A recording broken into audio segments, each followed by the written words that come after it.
Hello అండి, అందరు ఎలా ఉన్నారు? Welcome back to my channel. నేను నా లైఫ్ స్టైల్. మా ఇల్లు చూడండి ఎంత గందరగోళంగా ఉందో.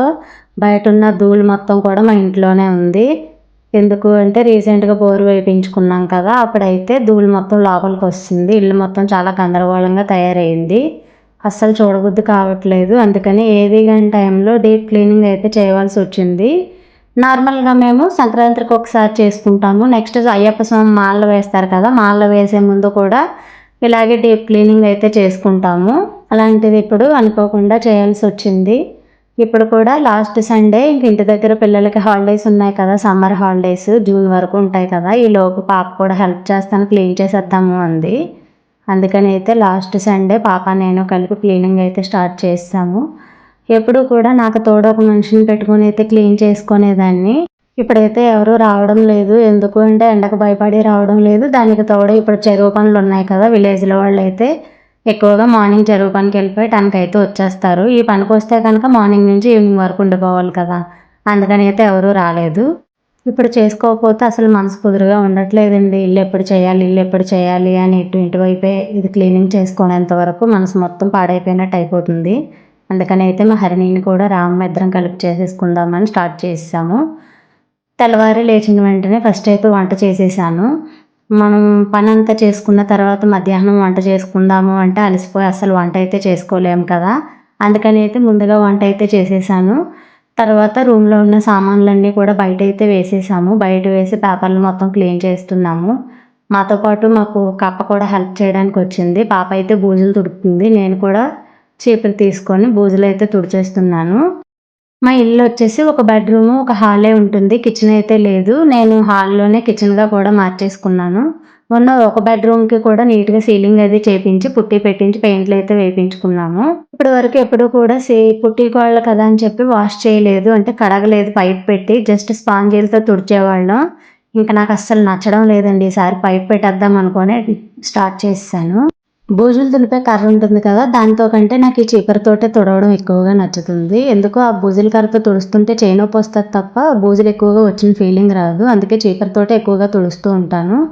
బూజులు మొత్తం దులిపేసి సన్ సైడ్లు కూడా మట్టి ధూళి ఎక్కువగా ఉంది కదా, అది మొత్తం నార్మల్ చీపురుతో కూడా తుడిచేసాను.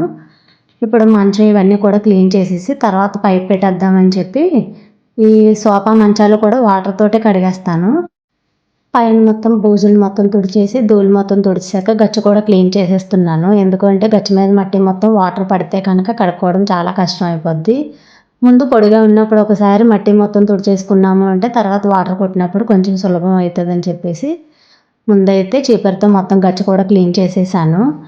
ఎప్పుడు కూడా ఇల్లు క్లీనింగ్ అంటే నేను చాలా భయపడిపోతాను. చేసే ముందు, చేసిన తర్వాత అయ్యో ఒక్కరోజు పనేనా అని రిలాక్స్ అవుతాను. బోర్ కొట్టించుకున్న వెంటనే వాటర్ అయితే కొంచెం మట్టిగానే వచ్చింది. 1 వీక్ వరకు 1 వీక్ 10 డేస్ వరకు కూడా చాలా వాటర్ బయటకైతే వదిలేసాం కాలువలోకి పెట్టి.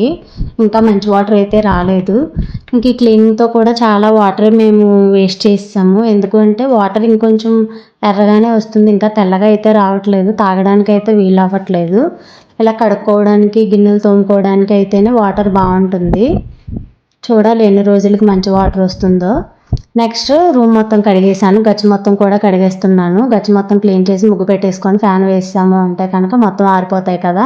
ఈ లోపల ఆరేలోపు ఇంకా అతిపెద్ద టాస్క్ ఉందండి.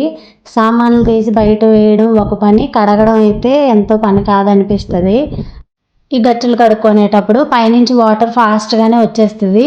ఈ హోల్ దగ్గరికి వచ్చేసరికి వాటర్ పోవడానికి చాలా టైం పడుతుంది. మళ్ళీ అటు నుంచి ఒక పొల్ల పెట్టి లాగుతూ ఉండాలి వాటర్ని. అడ్డుగా ఏమీ లేకపోయినా సరే వాటర్ మాత్రం కొంచెం కొంచెంగానే వెళ్తుంది, ఒకే స్పీడ్గా అయితే వెళ్ళదు. నెక్స్ట్ గచ్చు కడుక్కున్న తర్వాత మంచాలు అవి కూడా టవల్ తీసుకొని నీట్గా తుడిచేసాను. తడి టవల్తో అయితే శుభ్రంగా తుడిచేసాను, మరకలు ఏమైనా ఉంటే పోతాయి కదా అని. అలాగే బీరువాలో బట్టలు కూడా బయట వేసానండి. బీరువా కూడా నీట్గా తడగొడుతూ తుడిచేద్దామని చెప్పి. లోపల కొంచెం కొంచెం జంగు పట్టు ఉంది బీరువా, అది క్లీన్ చేయాలి. పెయింట్ వేయాలేమో మరి ఒకసారి కనుక్కోవాలి. దేవుడి కబోర్డు కూడా నీట్గా టవల్తో అయితే కడిగేసుకున్నాను.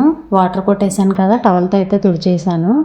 ఇప్పుడు ఉందండి అసలేం టాస్క్. లోపల రూమ్ క్లీన్ చేయడం పెద్ద ప్రాబ్లం ఏమనిపించదు, కానీ ఈ సామాన్లు దోముతుంటే చుక్కలు కనిపిస్తాయి. ఈరోజు మేము ఇంటి పని చేసిన రోజు ఎండ కూడా చాలా ఎక్కువగానే కాసింది. ఈ సామాన్లు అయితే చాలా ఉంటాయండి. ఇవన్నీ తోమేసరికి నాకు చాలా చేతులు కూడా నొప్పి పుట్టేస్తాయి. ఇంకా నేను తోమేసి ఇస్తుంటే మా పాప అయితే కడిగేసి ఎండలో మంచి ఎండ కాసినప్పుడే తోముకోవాలి ఇవి కూడా. ఎండలో ఆరితేనే సామాన్లు బాగుంటాయి అని అంటారు. ఎప్పుడు కూడా ఇలా క్లీన్ చేసి లోపల పెట్టుకుంటాము. మళ్ళీ 10 రోజులకే మాడిపోతూ ఉంటాయి. మళ్ళీ ఇయర్‌కి ఒకసారి వెళ్ళిండి అత్తమానం కూడా తీయం మేము ఇవి తోమడానికి. ఇవేమో ముగ్గుపిండి, చింతపండు వేసి తోముతూ ఉంటాము ఇలా తెల్లగా వచ్చే వరకును. ఈ రెండాటిలతోటే తోముకోవాలి. చేతికి స్క్రబ్ కూడా వాడకూడదు. స్క్రబ్ ఏమన్నా వాడితే గీతలు పడిపోతాయి అని వాడనివ్వరండి మా పెద్దవాళ్ళు. చింతపండు, ముగ్గు పట్టుకొని ఇలా చేతులతోటే తోముకోవాలి. నాకు ఇంకోటి ఏంటంటే ముంతలు తోమడం కొంచెం చిన్నగా ఉంటాయి కాబట్టి ఇష్టమే, కానీ ఈ బిందెలు వచ్చేసి చేతులు నొప్పులు పుడతాయి. ఒక్కో బింది 5 కేజీస్ ఉంటుంది దగ్గరగా వెయిట్ అయితే మాత్రం ప్రతి ఐటెం కూడా. తోడు ఇల్లు కడుక్కోవడానికి మనిషిని కానీ పెట్టుకుంటే కనుక ఈ సామాన్లు అవి వాళ్ళు తోముతుంటే నేను కడిగేసి ఎండలో కాలేసేదాన్ని. అలాంటిది ఇప్పుడు నేను తోముతుంటే మా అమ్మాయి కాలేస్తుంది. తోముతుంటే ఎంత చేతులు నొప్పి ఉంటాయో ఇప్పుడు తెలియదండి చేసిన ఎందుకంటే అలా పని చేస్తూ ఉంటాం కాబట్టి ఇప్పుడు పెయిన్ అది తెలియదు. పని అంతా అయిపోయిన తర్వాత నైట్‌కి ఉంటుంది జబ్బల సలుపు. ఇప్పుడు కాదు, హ్యాండ్స్ మొత్తం పెయిన్ వచ్చేస్తాయి. ఇలా కొంచెం బిందెలు, చిన్న చిన్న చెంబులు అవన్నీ తోమి కాలేసాను. ఇంకా మూటలో ఉండిపోయినాయి బిందెలు, బకెట్లు కూడా. అవి కూడా తీసుకొచ్చి తోమేశాను. మనం ఎత్తడం అయితే కనుక ముగ్గుపిండి, చింతపండు వేసి తోముతాం, కానీ రాగి బిందె అయితే మాత్రం ఉట్టుప్పుతోటే తోముకోవాలి. ముగ్గుపిండితో అయితే తోమము. సాల్ట్ కన్నా ఎక్కువగా రాగి బిందెలకి ఉప్పు అయితే ఫాస్ట్‌గా కలర్ వచ్చేస్తాయి, తెల్లగా వచ్చేస్తాయి. ఇలా మొత్తం అంతా కూడా క్లీన్ చేసేటప్పటికి ఎండ అయితే వచ్చేసిందండి ఫుల్‌గా. ఇంకా నీడ అయితే లేదు కొంచెం కూడా. ఇంకా స్టీల్‌వి కూడా ఉండిపోయినాయి తోముకోవడానికి. స్టీల్‌వి తోమేలోపు అక్క అయితే వచ్చింది హెల్ప్ చేయడానికి. అక్క కూడా స్టీల్‌వి తోముతుంటే నేను కడిగేస్తున్నాను. నేను కడిగేస్తుంటే మా పాప మంచాల పైన వేసేస్తుంది. ఈ స్టీల్‌వి, ఇత్తడివి ఎండ ఉన్నంతసేపు తోమేసుకున్నాం అనుకోండి, తర్వాత లోపల క్లీనింగ్ చేసుకున్నాం కదా, సర్దుకోవడానికి ఈవినింగ్ అయ్యిద్ది. ఈలోపు పేపర్లు అవి వేసుకొని ఎండ అంతసేపు కొంచెం లోపల ఉండొచ్చు. కనీసం ఒక 1 అవర్ 2 అవర్స్ అయినా సరే చల్లబడే వరకు లోపలైతే ఉండొచ్చు. ఇంకా రిలాక్స్ అవ్వడం ఎందుకు అని ఎండ కాసినంతసేపు లోపల పని చేయొచ్చు కదా అని లోపలికైతే వచ్చేసాము. ఇప్పుడు నేను ఫ్యాన్ వేసి వెళ్ళానేమో ఈ గిన్నెలు తోమే లోపు అయితే లోపల మొత్తం నీట్‌గా ఆరిపోయిందండి. గోడలైతే ఏం పాడవలేదు. కానీ ఇలా పాడవలేదు కదా అని అత్తమాను కూడా పైప్ పెట్టి కొట్టకూడదు. నేను ఇదే ఫస్ట్ టైం అండి మా రూమ్ శుభ్రం చేయించుకున్న తర్వాత నుంచి పైప్ పెట్టి వాటర్ కొట్టడం. ఇంకా ఆరిపోయినాయి కదా అని నేనైతే పేపర్లు వేసేస్తున్నాను. అక్కనేని మా హరిణిని కాసేపు రిలాక్స్ అవ్వమన్నాను. సన్ సైడ్ మీద కూడా పేపర్లు అవి కబోర్డ్‌లో పేపర్లు వేసుకున్నాము అంటే కనుక ధూళి నేరుగా కబోర్డ్స్ పైన అది పడకుండా ఈ పేపర్ల పైనే ఉంటుంది. తర్వాత మళ్ళీ నెక్స్ట్ మనం క్లీన్ చేసుకునే ముందు పేపర్లు తీసుకుంటే సరిపోద్ది. అడుగుని కిందనైతే ఏమి ఉండదు. పెద్దగా పాము కడగాల్సిన అవసరం కూడా ఉండదు. ఎందుకంటే పేపర్లు వేసుకుంటాం కదా అందుకని. నేనైతే పేపర్లు ఎక్కువ యూజ్ చేస్తూ ఉంటాను ప్రతిసారి కూడా. ఇవి తీసి మళ్ళీ కొత్తవి వేస్తూ ఉంటాం. మాకు ఇంకా పేపర్లు వేయడం అయితే అయిపోయింది. తర్వాత మంచం లోపల కర్రలు అయితే వేసేస్తున్నాను. ఇవి కూడా కడిగేసాను నీట్‌గానే. కడిగేసుకొని తెచ్చి వీటిల్లో మంచం పైన సెట్ చేసేసుకున్నాము అంటే కనుక దీనిపైన ప్లైవుడ్ తెచ్చి వేసుకుంటే బయట ఉన్న సామాన్లు తెచ్చి పెట్టుకోవడానికి అయ్యిద్ది కదా, అందుకని అయితే ఈ చెక్కలు సెట్ చేసేస్తున్నాను. ఈ చెక్కలు వాళ్ళు నెంబర్లు వేసేస్తారు, కానీ మనకు మంచం తయారు చేసినప్పుడు వాటి ప్రకారంగా పెట్టినా సెట్ అవ్వట్లేదు. మళ్ళీ నేను పెట్టిన ప్రతిసారి కూడా వెనకది ముందు, ముందుది వెనక ఇలా మార్చుకుంటూనే పెడుతూ ఉండాలి. కొన్ని మంచాలకైతే ఈ చెక్కలు వచ్చేసి ప్లైవుడ్ ఉంటుంది కదా, పైన వేసే ప్లైవుడ్‌కి సెట్ చేసి ఇచ్చేస్తారు. మాకైతే స్పేర్‌గా ఇచ్చారనమాట. అందుకే ప్రతిసారి కూడా ఇలా తీయడం మళ్ళీ పెట్టుకోవడమే జరుగుతుంది. ఇలా చెక్కలు మొత్తం ఎలాగోలాగా అయితే సెట్ చేసేసాను. తర్వాత ప్లైవుడ్ తీసి దీనిపైన అయితే వేసేసాను. అక్క చెప్పింది, ఎండకి సామాన్లు బాగా ఆరిపోయినాయి కదా, తెచ్చి వేసేద్దాము లోపల పని అయిపోద్ది అంది. అందుకని అయితే ఒకసారి బయటకెళ్ళి చూశాను. ఇంకా గిన్నె పట్టుకుంటే కాలిపోతుంది అంతే. ఇంకెందుకు వచ్చింది, బాగా అయినాయి కదా అని చెప్పి తెచ్చేసి అవి కూడా లోపల సర్దేస్తున్నాను. ప్రతిసారి క్లీన్ చేసినప్పుడల్లా తీసి కిందన పెట్టడం, తోముకోవడం, మళ్ళీ అటక మీద పెట్టేసుకోవడమే. వీటిలో పని ఏమీ ఉండదు. కానీ మా విలేజ్‌ల్లో అందం ఉండాలి కదా అంటూ ఉంటారు. సామాన్లు ఎందుకు తీసేస్తే బాగుండు, ప్రతిసారి తోమలేకపోతున్నాము అని అన్నప్పుడల్లా ఇంటికి అందంగా ఉంటాయి అని అంటూ ఉంటారు. అది నిజమే కదండి. మనకి బూజులు పట్టినప్పుడైతే ఎందుకు ఈ మూటలు కట్టేస్తే బాగుండు అనిపిస్తుంది. కానీ ఇలా తోమి నీట్‌గా సర్దుకున్నప్పుడు ఒకరోజు పనే కదా చాలా అందంగా ఉన్నాయి అనిపిస్తుంది. బెడ్రూమ్ మొత్తం కూడా ఒక 2 గంటల వరకు అయితే క్లీనింగ్ అయితే అయిపోయింది. శుభ్రం కూడా చేసేసాము. ఇప్పుడు హాల్ అయితే చెయ్యాలి. హాల్ అండ్ కిచెన్ కూడా 2 కూడా హాల్లోనే అని చెప్పాను కదా. ఇంకా ఇదే చూడండి, బయటంతా ఓపెన్ ఉంటుంది. ఇప్పుడు ముందు క్లీన్ చేసిన బెడ్రూమ్ అది. ఇది బయట హాల్లోనే ఆ మీద వైపు కబోర్డ్లో కిచెన్ సామాన్లు పెట్టుకొని ఇలా టేబుల్ వేసుకొని నేను కిచెన్ కింద అయితే వాడుకుంటాను. ఇంకా కిచెన్ అండ్ హాల్ అండి 2 in 1. ఇప్పుడు బయట కూడా డోర్ కర్టన్లు అవి తీసి డబ్బాలన్నీ బయట పెట్టేస్తాను. బయట పెట్టేసి ఇది క్లీన్ చేయడమే కొంచెం కష్టంగా ఉంటుంది. చాలా ఇబ్బందిగా ఉంటుంది కూడా కిచెన్ క్లీన్ చేసినప్పుడల్లా. రూమ్ ఒక వంతు అయితే ఇది 2 వంతులు కష్టపడాలి కిచెన్ క్లీనింగ్ చేయడానికి.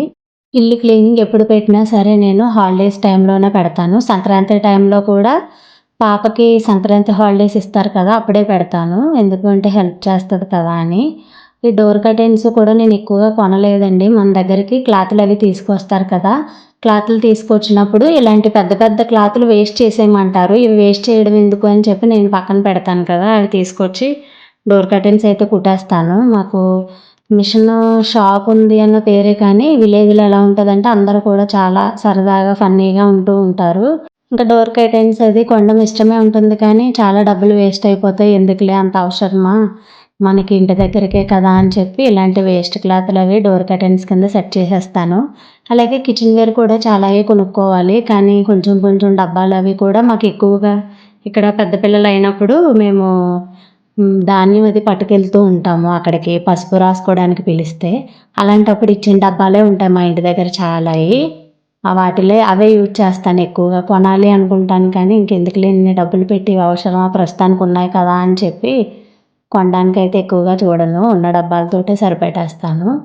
లాస్ట్ టైం ఇల్లు క్లీన్ చేసినప్పుడు డబ్బాల్లో ఏమీ ఎక్కువ వేయట్లేదు కదా అని అవన్నీ మూట కట్టేశాను. అందుకని ఇప్పుడు కిచెన్లో అయితే కనిపించట్లేదు కానీ ఇప్పుడు అవన్నీ బయట వేసి తోమేస్తాను కదా. నెక్స్ట్ మేము కిచెన్ సర్దుకున్నది మీకు చూపిస్తాను. ఇవన్నీ తీసేసి బయట కూడా నీట్గా చీపురుతో పట్లు అయితే కొట్టేస్తున్నాను. బయట డోర్లు కాకుండా మెస్ ఉంటుందండి మాకు, తలుపులకైనా అక్కడ కిటికీ కూడా కనిపిస్తుంది విండో. అది కూడా మెస్ తోటే ఉంటుంది. దానికి తలుపులు కూడా ఉండవు, విండోస్కి కూడా తలుపులు ఉండవు. అందుకని అయితే ఇంకా చాలా ఎక్కువగా ధూళి వస్తుంది. డోర్ కర్టెన్ అయితే కడతానన్నమాట అక్కడ కిటికీకి. అయినా సరే డస్ట్ పట్టకుండా ఉండదు కదండి. ఇప్పుడు ఇంత క్లీన్ చేసినా సరే మళ్ళీ 1 week 10 days కల్లా నార్మల్గా పైన బూజులు పట్టేస్తాయి. కిందన డబ్బాలు అవి పేర్చుకొని ఇవంతా ఇంత నీట్గా చేసుకున్నా సరే 1 weekకి మళ్ళీ పైన కూడా డస్ట్ వస్తూ ఉంటుంది. చేయి పెట్టినప్పుడు మొన్నే కదా కడిగాం మళ్ళీ డస్ట్ పట్టిందా అనిపిస్తుంది. పండగల టైంలో అయితే కొంచెం క్లీన్ చేసి అంత ఖాళీ ఉండదండి. జస్ట్ గచ్చులు తుడుచుకుంటూ వెళ్ళిపోతూ ఉంటాను. ఇలా ఎప్పుడైనా కొంచెం బట్టలు షాప్ దగ్గర బట్టలు తగ్గినాయి, ఇప్పుడు కొంచెం ఇంటి పని చేయాలి అనుకున్నప్పుడే బట్టలు కొడుతూ ఉంటాను. వారానికి అయితే అస్సలు అవ్వదండి. పిల్లలతోటి క్యారేజ్ వండుకొని మళ్ళీ షాప్కి వెళ్ళి వచ్చి ఈవినింగ్ వంట చేసుకోవడం అంటే కొంచెం కష్టంగానే ఉంటుంది. క్లీనింగ్ అంటే ఇంకా 1 monthకి 2 monthsకే బూజులు కూడా కొడుతూ ఉంటాను. ఇంకా బయట హాల్ కూడా నీట్గా పొయ్యి మొత్తం కడిగేసుకున్నానండి. ఫ్రిడ్జ్ కూడా మా అమ్మాయి కడిగేసింది. ఈ పని అంతా అయిపోయింది కదా, లోపల కూడా గ్రైండర్ మిక్సీ ఇవన్నీ కూడా గుడ్డతో తుడిచేసుకొని లోపల సర్దేస్తున్నాను. లోపలవన్నీ బయట వేసిన తర్వాత బయట పరిస్థితి ఇలా ఉంది చూడండి. ఎంత గందరగోళంగా ఉందంటే వీటికి వెళ్ళి చూసే నాకు భయం వేసింది ఇదంతా ఎప్పుడు క్లీన్ చేయాలా అని. కిచెన్ సామాన్లు, కిచెన్లో మనం సరుకులు వేసుకొని డబ్బాలు మొత్తం కూడా తోమేస్తున్నాను. కొంచెం ఎండ ఉంది కాబట్టి ఇవి కూడా ఇప్పుడే తోమేసుకున్నాము అంటే రేపటికి ఇంకా కొంచెం సర్దుకునే పనే ఉంటుంది, ఇంకా తోమే పని ఉండదు కదా అని చెప్పి క్లీనింగ్ అయితే చేసేస్తున్నాను. ఈ డబ్బాలు మొత్తం తోమేసి కాలేసేసిన తర్వాత ఇవి ఆరేలోపు బయట ఉన్న చెత్త పేపర్లు మొత్తం లోపల ఉన్నవన్నీ తీసుకొచ్చి గోనుకైతే వేసేస్తున్నాను. అబ్బా, మొత్తానికి ఇల్లు అయితే శుభ్రం అయిపోయిందండి.